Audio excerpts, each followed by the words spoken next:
ತಿರುವಣ್ಣಾಮಲೈ ಬೆಟ್ಟದ ನಿಗೂಢ ರಹಸ್ಯ. ಇಲ್ಲಿ ಇಂದಿಗೂ ಸಾಧುಗಳು ಗಾಳಿಯಲ್ಲಿ ಹಾರುತ್ತಾರಂತೆಯೇ? ನಮಸ್ಕಾರ ಕರ್ನಾಟಕ.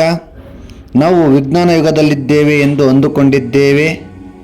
ಆದರೆ ಇಂದಿಗೂ ಭೂಮಿಯ ಮೇಲೆ ವಿಜ್ಞಾನಕ್ಕೆ ನಿಲುಕದ ಕೆಲವು ದೈವಿಕ ಶಕ್ತಿಗಳಿವೆ. ತಮಿಳುನಾಡಿನ ತಿರುವಣ್ಣಾಮಲೈ ಬೆಟ್ಟದಲ್ಲಿ ಎಷ್ಟೋ ವರ್ಷಗಳಿಂದ ತಪಸ್ಸು ಮಾಡುತ್ತಿರುವ ಸಿದ್ಧಪುರುಷರು ಇಂದಿಗೂ ಇದ್ದಾರೆ. ಅವರು ನಮಗೆ ಏಕೆ ಕಾಣಿಸುವುದಿಲ್ಲ? ಅಷ್ಟಸಿದ್ಧಿಗಳಲ್ಲಿ ಒಂದಾದ ಲಗಿಮ ಸಿದ್ಧಿಯನ್ನು ಬಳಸಿ ಸಾಧುಗಳು ಗಾಳಿಯಲ್ಲಿ ಹಾರುತ್ತಾರೆ ಎಂಬ ಮಾತು ಎಷ್ಟು ನಿಜ? ಬನ್ನಿ ಅರುಣಾಚಲದ ನಿಗೂಢ ಜಗತ್ತಿಗೆ ಹೋಗೋಣ. ವೀಕ್ಷಕರೇ, ಅಷ್ಟಸಿದ್ಧಿಗಳ ಶಕ್ತಿ ಮತ್ತು ಲಗಿಮ ಸಿದ್ಧಿ. ಯೋಗಶಾಸ್ತ್ರದ ಪ್ರಕಾರ ಅನಿಮ, ಮಾಹಿಮ, ಗರಿಮ ಮತ್ತು ಲಗಿಮ ಸೇರಿದಂತೆ 8 ಸಿದ್ಧಿಗಳಿವೆ. ಇದರಲ್ಲಿ ಲಗಿಮ ಸಿದ್ಧಿಯನ್ನು ಪಡೆದವರು ತಮ್ಮ ದೇಹದ ತೂಕವನ್ನು ಗಾಳಿಗಿಂತ ಹಗುರವಾಗಿ ಮಾಡಿಕೊಳ್ಳಬಲ್ಲರು. ತಿರುವಣ್ಣಾಮಲೈ ಬೆಟ್ಟದ ಗುಹೆಗಳಲ್ಲಿ ಇಂತಹ ಸಿದ್ಧಿ ಪಡೆದ ಮಹತ್ವರು ವಾಸಿಸುತ್ತಿದ್ದಾರೆ. ಅವರು ಬೆಟ್ಟದ ಮೇಲಿಂದ ಕೆಳಗೆ ಬರಲು ಅಥವಾ ಒಂದು ಗುಹೆಯಿಂದ ಇನ್ನೊಂದು ಗುಹೆಗೆ ಹೋಗಲು ಗಾಳಿಯಲ್ಲಿಯೇ ಸಂಚರಿಸುತ್ತಾರೆ ಎಂದು ಅಲ್ಲಿನ ಭಕ್ತರು ಮತ್ತು ಸ್ಥಳೀಯರು ಅನುಭವಗಳನ್ನು ಹಂಚಿಕೊಳ್ಳುತ್ತಾರೆ.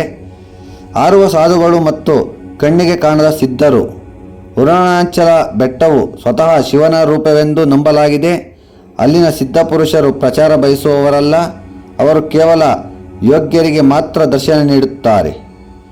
ಕೆಲವೊಮ್ಮೆ ಬೆಟ್ಟದ ತುದಿಯಲ್ಲಿ ರಾತ್ರಿಯ ವೇಳೆ ಪ್ರಕಾಶಮಾನವಾದ ಬೆಳಕು ಸಂಚರಿಸುವುದನ್ನು ಜನರು ನೋಡಿದ್ದಾರೆ.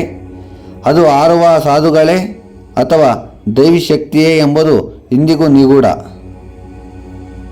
ಅರುಣಾಚಲಕ್ಕೂ ಕಾಲ್ನಡಿಗೆಯಲ್ಲಿ ಗಿರಿ ಪ್ರದಕ್ಷಿಣೆ ಮಾಡುವಾಗ ಇಂತಹ ಅಲೌಕಿಕ ಅನುಭವಗಳು ಎಷ್ಟೋ ಜನರಿಗೆ ಆಗಿವೆ. ವಿಜ್ಞಾನ ಇದನ್ನು ಗ್ರಾವಿಟಿ, ಗುರುತ್ವಾಕರ್ಷಣೆ ಎಂದು ಕರೆಯಬಹುದು. ಆದರೆ ಆಧ್ಯಾತ್ಮ ಇದನ್ನು ಸಂಕಲ್ಪ ಶಕ್ತಿ ಎನ್ನುತ್ತದೆ. ನಾವು ಮಾತನಾಡುತ್ತೇವೆ ವ್ಯಾಮೋಹದ ಬಗ್ಗೆ, ಮದ್ಯದ ನಶೆ.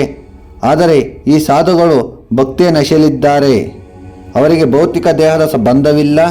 ಹುಲಿ ಹಸಿದರೂ ಹುಲ್ಲು ತಿನ್ನದಂತೆ ಇವರ ಹಸಿವು, ನೀರಡಿಕೆ ಎಲ್ಲವನ್ನು ಗೆದ್ದವರು. ಇವರು ನಮಗಾಗಿ ಅಲ್ಲದಿದ್ದರೂ ಲೋಕ ಕಲ್ಯಾಣಕ್ಕಾಗಿ ಅಲ್ಲಿ ಅತೀಂದ್ರಿಯ ರೂಪದಲ್ಲಿ ತಪಸ್ಸು ಮಾಡುತ್ತಿದ್ದಾರೆ. ಗೆಳೆಯರೇ, ತಿರುವಣ್ಣಾಮಲೈ ಕೇವಲ ಕಲ್ಲು ಮಣ್ಣಿನ ಬೆಟ್ಟವಲ್ಲ, ಅದು ಚೈತನ್ಯದ ಗಣಿ. ನೀವು ಎಂದಾದರೂ ಅರುಣಾಚಲದಲ್ಲಿ ಇಂತಹ ಪವಾಡಗಳನ್ನು ಕೇಳಿದ್ದೀರಾ ಅಥವಾ ನೋಡಿದ್ದೀರಾ? ಕಮೆಂಟ್ ಮಾಡಿ ತಿಳಿಸಿ. ಸತ್ಯದ ಹುಡುಕಾಟದಲ್ಲಿ ಮುಂದುವರಿಯಲಿ. ಈ ವಿಡಿಯೋ ಇಷ್ಟವಾದರೆ ಲೈಕ್ ಮಾಡಿ, ಶೇರ್ ಮಾಡಿ. ಮುಂದಿನ ವಿಡಿಯೋದಲ್ಲಿ ಸಿಗೋಣ. ಹರ ಹರ ಹರ ಮಹಾದೇವ್.